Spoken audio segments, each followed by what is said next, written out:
Baik, ikhwafillah. Assalamualaikum warahmatullahi wabarakatuh. Ya, alhamdulillah pada kesempatan kali ini, ya, di pagi hari yang cerah ini, kita sudah kedatangan tamu yang sangat spesial. Yang beliau adalah salah satu penulis buku panduan ilmu tajwid praktis ya, dengan Ustadz Fikri ya. Sebelum kita menggali ya, Ustadz Fikri ini bagaimana cara menulis buku, dan beliau juga ternyata punya jabatan di MA Full Day ya. Mungkin MTS. MTS Full Day ya. Yang mungkin kita persilahkan terlebih dahulu ya Ustadz Fikri memperkenalkan diri. Baik, bismillahirrahmanirrahim. Assalamualaikum warahmatullahi wabarakatuh. Saya Fikri Akbar Purnabakti. Saya sebagai pengajar tahfidz Al-Quran di Kafila International Islamic School, Jakarta. Saya alumni dari Pondok Pesantren An-Nur li Tahfidzil Quran, Ustaz, takhusus li Tahfidzil Quran. Nah, kemudian nggak lama setelah lulus saya sempat di Lipia, kemudian nggak lama saya berpindah ke Sekolah Tinggi Ilmu Usuluddin Darul Hikmah Bekasi pada jurusan Ilmu Al-Quran dan Tafsir. Kira-kira seperti itu, Ustaz, perkenalan singkat. Luar biasa. Nah, Ustadz Fikri kan backgroundnya ini memang Al-Quran ya. Al-Quran ya. Insyaallah. Dan Ustadz Fikri ini sudah menulis buku. Alhamdulillah. Ya? Sudah menulis satu buku. Alhamdulillah. Judul bukunya apa, Ustadz? Panduan Ilmu Tajwid. Panduan Ilmu Tajwid Praktis ya. Yang pertama nih Ustadz, motivasi untuk menulis buku panduan tajwid itu seperti apa, Ustadz? Sedangkan yang saya tahu itu sudah banyak sekali ya buku-buku panduan yang lainnya, Ustadz. Ada Jazariyah, ada Tuhfatul Atfal, ada mungkin Pedoman Al-Quran dan sebagainya. Gimana, Ustadz? Yang pertama, Ustadz Azam, memang kalau boleh jujur saya sampaikan, ini motivasi yang pertama itu dulu saya mengajar anak-anak, tapi saya merasa kesulitan dengan metodenya gitu. Kemudian yang ada pada saat itu bukan bagaimana saya mencari metode yang lain untuk sesuai dengan saya gitu, Ustaz. Yang kemudian ada dalam hati saya, dalam pikiran saya adalah bagaimana saya menciptakan metode yang itu sesuai dengan diri saya, syukur-syukur bisa sesuai dengan orang lain. Nah, jadi yang pada saat itu adalah sebuah kepenatan pikiran ya, ini kok anak nih susah diajarin dengan metode, kita sudah coba mungkin sudah coba metode-metode yang lainnya, tapi ternyata masih susah, Ustaz Azam. Akhirnya lah kita inisiatif. Jadi kenapa kita nggak buat? Kalau orang lain bisa, kenapa kita nggak bisa membuat metode seperti ini? Akhirnya pada saat itu ya dari situlah awal mula saya kemudian mulai menorehkan tinta-tinta di buku. Kira-kira seperti itu, Ustaz. Kalau perbedaannya, Ustaz nih, kan sudah banyak ya metode-metode, ada Utsmani, Pedoman Al-Quran. Apa sih yang membedakan buku yang antum tulis, Ustaz? Yang unggulnya itu di mana, Ustaz? Baik. Jadi buku Panduan Ilmu Tajwid Praktis ini, Ustaz, sebenarnya saya yakin masih banyak sekali yang harus diperbaiki. Mungkin dari teman-teman pemirsa yang nonton nih, salah satunya ada yang sudah membaca gitu, Ustaz. Ya sama-sama nanti kalau memang ada koreksi dan lain sebagainya, karena ya saya sampaikan apa adanya, Ustaz Azam, bahwa ya referensi yang kami pakai, yang saya pakai itu ya sebenarnya kembali lagi kepada Matan Jazari, kemudian Tuhfatul Atfal dan seterusnya, tapi saya hanya berusaha mensederhanakan pembahasannya. Jadi seandainya di Tuhfatul Atfal atau Matan Jazari itu dengan bahasa yang mungkin agak sulit, tapi memang saya berusaha mensederhanakan seperti kita kalau ngomong biasa seperti ini. Karena rata-rata di kebanyakan buku ketika menjelaskan tentang hukum-hukum tajwid, kita ambil contoh ada mad, mimun sakinah atau ahkamul mudud seperti itu, mereka menjelaskan dengan bahasa yang formal. Bahasa formal itu kan agak rumit, Zat. Nggak semua orang bisa memahami. Nah, saya berusaha menciptakan terobosan supaya bisa buku ini nih nggak cuman orang-orang yang udah terjun ke Al-Quran dia bisa memahami, tapi kuli bangunan, tukang masak, tukang sapu jalan, mereka bisa baca buku ini. Nah, itu yang saya sedang berusaha supaya bisa seperti itu. Tapi ya pada kenyataannya pasti berproses. step by step seperti Tapi itu. apakah mereka dengan belajar otodidak, maksudnya dengan membaca buku panduan ilmu tajwid praktis ini, apakah mereka bisa langsung memahaminya dengan membaca buku langsung otodidak tanpa ada pengajar secara langsung praktis seperti itu? Gimana? Ya, mungkin kalau itu apa namanya Wallahu alam Ustaz, tapi secara ikhtiar itu ikhtiar kita mempermudah bahasa, tapi pemahaman atau mungkin kebermanfaatan ilmu dari yang dibaca itu kita tidak tahu ya. Saya rasa itu urusan Allah Subhanahu wa taala seperti itu Ustaz. Karena ada juga yang sudah membaca berkali-kali tapi belum paham gitu Ustaz, walaupun bahasanya sudah mudah dan lain sebagainya. Seperti itu Ustaz.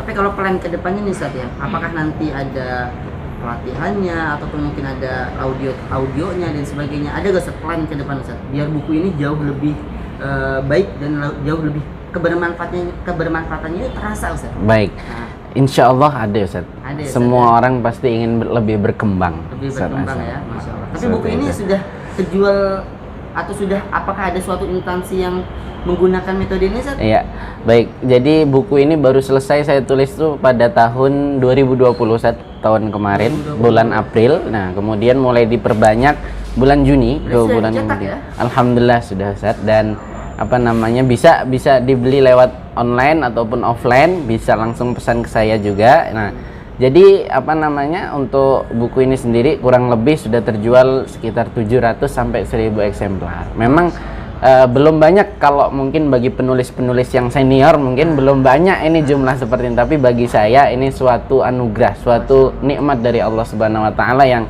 patut dan wajib kita syukuri gitu Ustaz.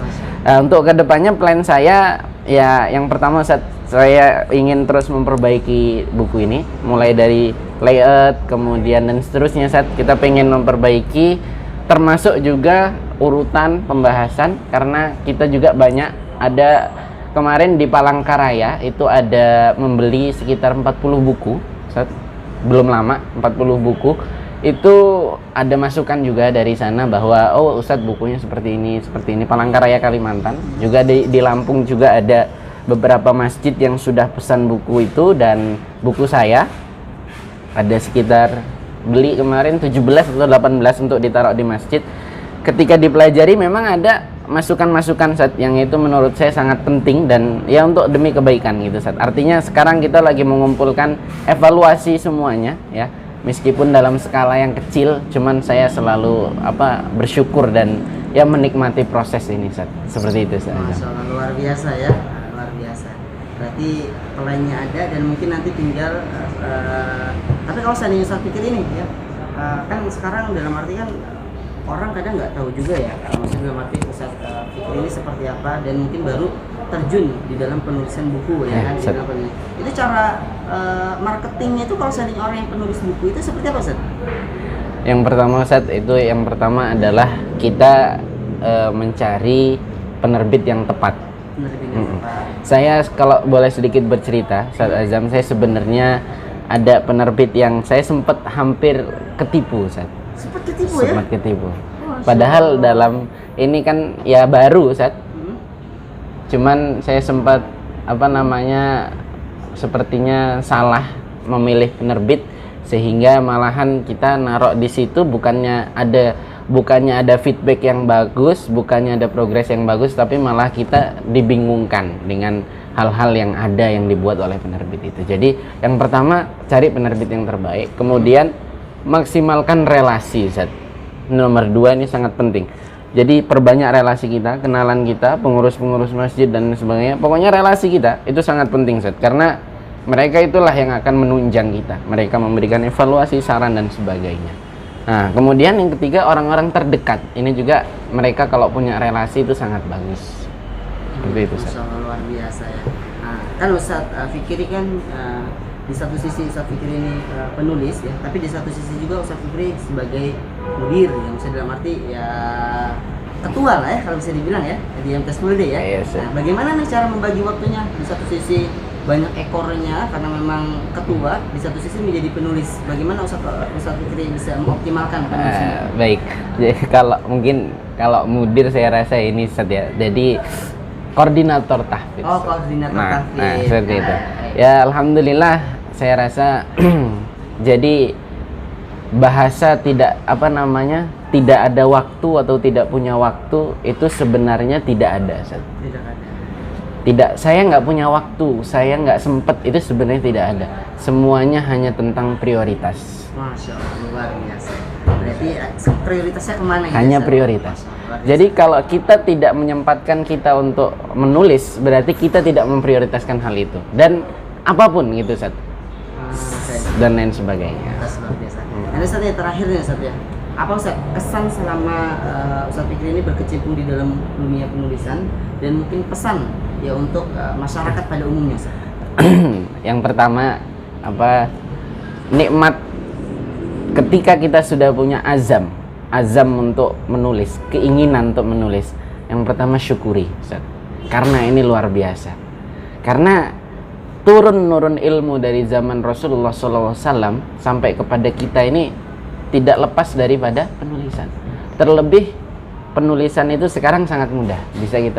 Bisa lewat laptop, bahkan semua penulisan sekarang lewat laptop, komputer dan lain sebagainya. Jadi yang pertama disyukuri, Ustaz. Kalau sudah ada keinginan, syukuri. Yang kedua, realisasikan. Realisasikan kepada hal-hal yang memang kita pengen gitu, Ustaz. Jadi kalau kita pengen nulis buku apa, segera, jangan ditunda-tunda. Jadi yang terakhir adalah, jadi nggak ada kata tidak cukup waktu, tidak sempat, tidak punya waktu. Yang paling penting hanya tentang prioritas, Ustaz. Seperti itu. Luar biasa. Tapi kalau saya kesannya nih tadi kesan di dalam penulisan ada gak? Kesannya ya tadi, Ustaz, itu yang pertama mensyukuri, yang kedua itu adalah nikmat, Ustaz. Benar. Ya, kita merasakan kenikmatan yang nggak bisa dirasakan oleh mungkin teman-teman yang maafnya ngomong mungkin belum sempat nulis gitu ya, Ustaz. Jadi saya merasakan seperti kita nih berjam-jam, walaupun berjam-jam di depan laptop, Ustaz, tapi kita merasakan wah ada kepuasan tersendiri. Kepuasan, benar, Ustaz, itu luar biasa. Luar biasa. Luar biasa. Syukran Ustaz Fikri atas kesediaan waktunya. Insyaallah nanti kita undang di lain kesempatan. Insyaallah, dan teman-teman semuanya ya yang pengen mempelajari ilmu tajwid ya bisa membeli buku beliau karena sangat rekomendasi, dalam arti sangat mudah dipahami ya. Itu saja Ustaz Fikri. Jazakumullah khairal jazaa. Assalamualaikum warahmatullahi wabarakatuh. Waalaikumsalam warahmatullahi wabarakatuh.